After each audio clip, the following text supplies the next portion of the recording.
Trading का सबसे बड़ा सीक्रेट बताऊं, मार्केट कभी भी रैंडम नहीं चलता है। स्मार्ट मनी कंट्रोल करता है। जब बिग प्लेयर्स बाय या सेल करते हैं ना, तो वो एक स्पेशल जगह यूज करते हैं जिसे बोलते हैं ऑर्डर ब्लॉक। मार्केट पहले नीचे या ऊपर जाता है, फिर वापस उसी ऑर्डर ब्लॉक जोन पर आता है और वहीं से असली मूव शुरू होता है। अगर आप ऑर्डर ब्लॉक समझ गए तो आप मार्केट के साथ नहीं, स्मार्ट मनी के साथ ट्रेड करोगे। आज हम बात करने वाले हैं एक ऐसे टॉपिक की जो ट्रेडिंग में स्मार्ट मनी कंसेप्ट का फाउंडेशन माना जाता है, और वो टॉपिक है ऑर्डर ब्लॉक। बहुत लोगों ने ये नाम सुना तो है, लेकिन कंफ्यूजन ये होता है कि ऑर्डर ब्लॉक होता क्या है, इसमें ट्रेड कैसे लेते हैं, कैसे समझे कि स्मार्ट मनी क्या कर रहा है। तो दोस्तों, आज मैं आपको ऑर्डर ब्लॉक ऐसे समझाऊंगा जैसे आपने पहले कभी नहीं सुना होगा, बिल्कुल सिंपल डेली लाइफ एग्जाम्पल के साथ, ताकि बिगिनर भी आसानी से समझ ले। चलिए शुरू करते हैं। सबसे पहले ये जानते हैं ऑर्डर ब्लॉक्स टू टाइप के होते हैं। फर्स्ट हो गया बुलिश ऑर्डर ब्लॉक, जहां से हम लोग बाइंग करते हैं। दूसरा हो गया बेरिश ऑर्डर ब्लॉक, जहां से हम लोग सेलिंग करते हैं। अब बात करते हैं स्मार्ट मनी होता क्या है। दोस्तों, ट्रेडिंग वर्ल्ड में दो टाइप के प्लेयर्स होते हैं। फर्स्ट हो गया रिटेल ट्रेडर्स,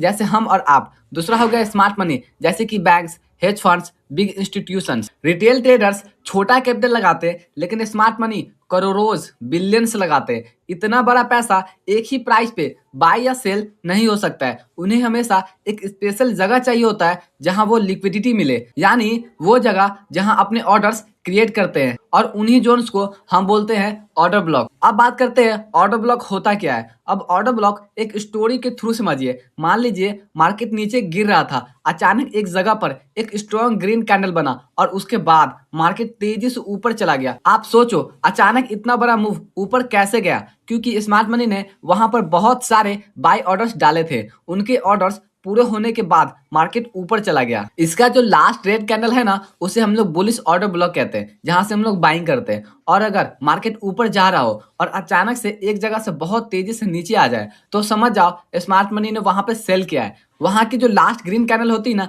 उसे बोलते हैं बेरिश ऑर्डर ब्लॉक, जहां से हम लोग सेल करते हैं। अब बात करते हैं मार्केट ऑर्डर्स ब्लॉक पर वापस क्यों आता है। ये सवाल सबसे इंपॉर्टेंट है। मार्केट हमेशा ऑर्डर ब्लॉक पर क्यों वापस आता है? रीजन एकदम सिंपल है। स्मार्ट मनी को एक ही बार में सारे बड़े ऑर्डर नहीं मिल पाते। उन्हें अपने ऑर्डर को कंप्लीट करने के लिए प्राइस को वापस वही जोन में लाना पड़ता है। एग्जाम्पल में, अगर स्मार्ट मनी ने एक जगह पर बाय किया तो उन्हें और बाय ऑर्डर्स भरने होते हैं, इसलिए मार्केट को वापस उनके जोन यानी ऑर्डर ब्लॉक तक खींच ले आते हैं। वहां जाकर प्राइस रिएक्शन देता है और फिर से ऊपर चला जाता है। इस बिहेवियर को देखकर ही SMC traders order block entries लेते हैं। अब बात करते हैं ऑर्डर ब्लॉक कैसे आइडेंटिफाई करें। ऑर्डर ब्लॉक ढूंढना बहुत आसान है। आपको बस तीन चीजें देखनी है। Rule number 1, strong move. Order block हमेशा उस जगह बनता है जहां पे स्ट्रॉन्ग मूव हो और वहां पे फेयर वैल्यू गैप बना हो। अप या डाउन, चाहे आप बाय कर रहे हो चाहे सेल, ये दोनों में काम करता है। Rule number 2, last opposite candle. अगर आप बाय कर रहे हैं तो स्ट्रॉन्ग अप मूव के पहले रेड कैंडल जो होती है ना, उसे ही बुलिश ऑर्डर ब्लॉक कहते हैं। अगर आप सेल कर रहे हैं तो स्ट्रॉन्ग डाउन मूव से पहले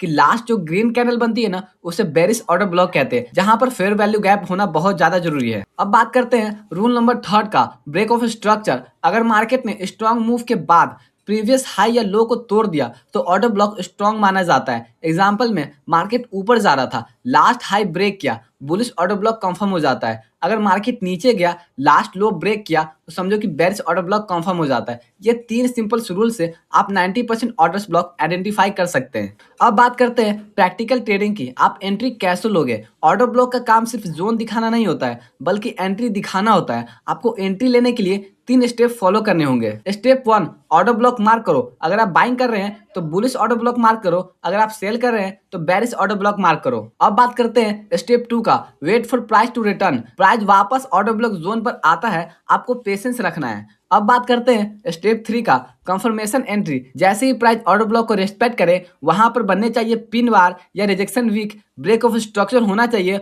ऑन लोअर टाइम फ्रेम पे, ये देखो, फिर एंट्री लो। अब बात करते हैं स्टॉप लॉस और टारगेट का। अगर आप बाइंग कर रहे हैं तो जो भी बुलिश ऑर्डर ब्लॉक है उससे नीचे लगाए अपना स्टॉप लॉस। अगर आप सेल कर रहे हैं तो जो भी बेरिश ऑर्डर ब्लॉक है उसके ऊपर अपना स्टॉप लॉस फिक्स करें और टारगेट रखें नेक्स्ट लिक्विडिटी लेवल तक। इस तरह आपका स्टॉप लॉस छोटा रहेगा और रिवॉर्ड काफी बड़ा रहेगा। अब बात करते हैं कॉमन मिस्टेक जो बिगनर्स करते हैं। हर कैंडल को ऑर्डर ब्लॉक समझना, कंफर्मेशन के बिना एंट्री लेना, मार्केट स्ट्रक्चर इग्नोर करना, ट्रेंड के अगेंस्ट में ट्रेड लेना, ये सब गलतियां अवॉइड करना है। चलिए एक सिंपल एग्जांपल देखते हैं। मार्केट नीचे जा रहा था, एक लास्ट रेड कैंडल बना, उसके बाद 4 बड़ी ग्रीन कैंडल्स बनी। मार्केट ने प्रीवियस हाई तोड़ दिया, ब्रेक ऑफ स्ट्रक्चर मिल गया, last red candle bullish order block हो गया, प्राइस बाद में वापस उसी रेड कैंडल के जोन पर आया, रिजेक्शन मिला, मार्केट ऊपर चल दिया। यही होता है perfect SMC order block entry. मिलते हैं अगले वीडियो में एक नए एसएमसी टॉपिक के साथ। जय हिंद।